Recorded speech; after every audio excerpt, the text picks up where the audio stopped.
Para Bapak, Ibu, Saudara terkasih dalam Kristus, sebelum kita melanjutkan tahapan ikhlas kita, mari kita merenungkan firman Tuhan yang tadi kita dengarkan. Sebelum memasuki pokok perenungan, saya akan berpantun. Semoga tidak ditertawakan oleh romo-romo yang di sini nih. Ada Romo Nanang, Romo Peter, Romo Ari, dan umat yang hadir. Pantun yang saya maksud adalah begini bunyinya. Tingginya gunung akan kudaki, luasnya samudra akan kuseberangi, dahsyatnya panas, badai, dan hujan akan kuhadapi, sulitnya dan betapa sakitnya untuk bertemu dengan Yesus akan kujalani dengan sepenuh hati. Yang penting, yang utama, aku harus sehat, aku harus sembuh, aku harus waras, bagas waras dengan tuntas. Aku tahir, aku tidak sakit-sakitan lagi. Ini mungkin kata-kata yang begitu bergema di dalam hati, entah hati perempuan yang sekian lama tahun ia menyandang pendarahan yang sangat menyengsarakan dia. Dan ini pula kata-kata yang mungkin menggema di dalam hati Yairus yang anaknya juga dalam keadaan kritis, bahkan dikatakan hampir mati. Kita mungkin ingin adanya konfirmasi lagi dan bertanya, mengapa perempuan penyandang pendarahan itu, mengapa Yairus repot-repot banget mencari-cari Yesus? Tadi perempuan itu berjuang mati-matian di tengah-tengah kerumunan. Mungkin juga Yairus harus merobos suatu hambatan yang tidak mudah. Dia orang asing, dia orang Romawi, dia tampil tengah-tengah orang Yahudi, itu tidak mudah. Tapi sekali lagi, perjuangan yang telah mereka tempuh di masa-masa sebelumnya sepertinya adalah sia-sia, dan sia-sia. Mencoba mendapatkan kesembuhan dari para tabib, bukan gratis ya, bayar. Sudah ke tabib-tabib harus bayar, bahkan mungkin mahal, tapi tetap saja tidak sembuh, bahkan lebih parah. Dan mereka ini, perempuan penyandang pendarahan dan Yairus itu sudah mendengar siapa Yesus. Maka mereka pun berjuang keras untuk bertemu dengan Yesus. Dan ternyata tidak tepuk sebelah tangan. Perjumpaan kerinduan dalam mereka untuk berjumpa Yesus, ada jawaban yang tuntas setuntas-tuntasnya. Mereka sembuh. Dan Yesus menggarisbawahi ketika mereka sembuh itu, ia mengatakan, imanmu menyelamatkan engkau. Inilah suatu kondisi yang demikian penting di mana orang mendamba untuk hidup sehat, entah sehat jasmani maupun rohani, tapi bahwa Yesus mengatakan, imanmu lah yang menyembuhkan engkau, yang menyehatkan engkau.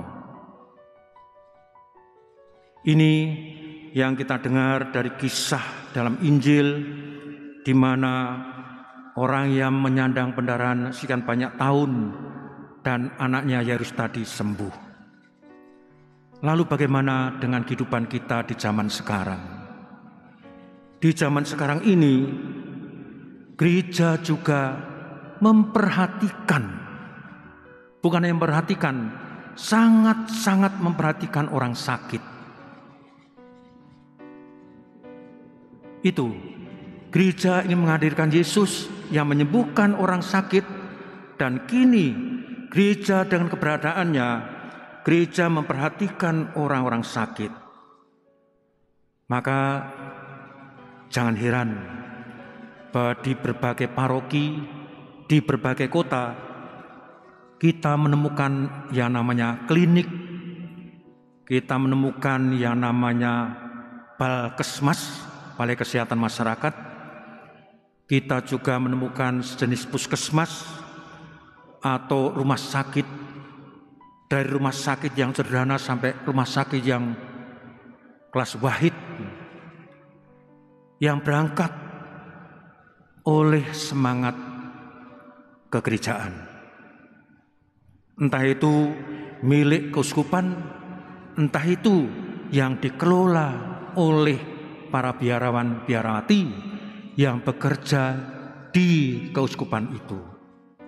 Yang inti pokoknya adalah bahwa gereja memperhatikan orang sakit agar mereka menemukan kembali dengan kesehatannya. Ada sih orang berkomentar, benar sih gereja memperhatikan orang sakit dan punya tempat-tempat untuk merawat orang sakit itu. Tapi jangan-jangan milik gereja mahal, Romo. Tidak. Gereja ingin menghadirkan Yesus sekonkret mungkin dengan beri perhatian kepada orang sakit ini. Ketika saya menjadi Romo Paroki di Rangkas Bitung, selain sebagai Romo Paroki, saya juga mengelola rumah sakit misi Lebak. Ada yang unik dari rumah sakit yang dikelola suster bersama keuskupan ini. Yang unik di mata saya adalah pasien boleh ngutang, boleh berhutang pada rumah sakit itu. Yang penting pelayan lebih dulu, kalau memang tidak membayar pada saat itu juga yang mengutang dulu. Dan karena dibolehkan mengutang, resikonya suster dan kami kan memerlukan uang. Kami juga sering bersafari keliling ke kampung-kampung, ke pelosok-pelosok untuk bagaimana mendapatkan pengembalian hutang itu supaya bisa untuk merawat yang lain. Jadi ketika saya menjadi Romo Paroki di Rangkas Bitung, saya juga ikut keliling bersama suster. Diantar oleh sopir rumah sakit, kami sampai pelosok-pelosok betul. Dan memang orang-orang miskin. Dan jelas yang disasar, yang mau disembuhkan bukan hanya orang yang berlatar belakang Katolik, tapi siapapun mereka yang sakit diperhatikan oleh gereja agar mereka sembuh. Apa sih kira-kira latar belakang kok gereja sangat perhatikan orang sakit agar sembuh? Kita diingatkan kepada pepatah bahasa Latin, mens sana in corpore sano. Pada tubuh yang sehat, kita temukan rohani yang sehat pula. Itu alasannya. Sehingga ketika orang hidup sehat, maka semuanya akan menjadi baik, baik dalam kehidupan sehari-hari maupun dalam kehidupan rohaninya. Selain daripada itu, gereja memberi perhatian tidak hanya melalui klinik, Balkesmas, puskesmas, atau rumah sakit. Gereja juga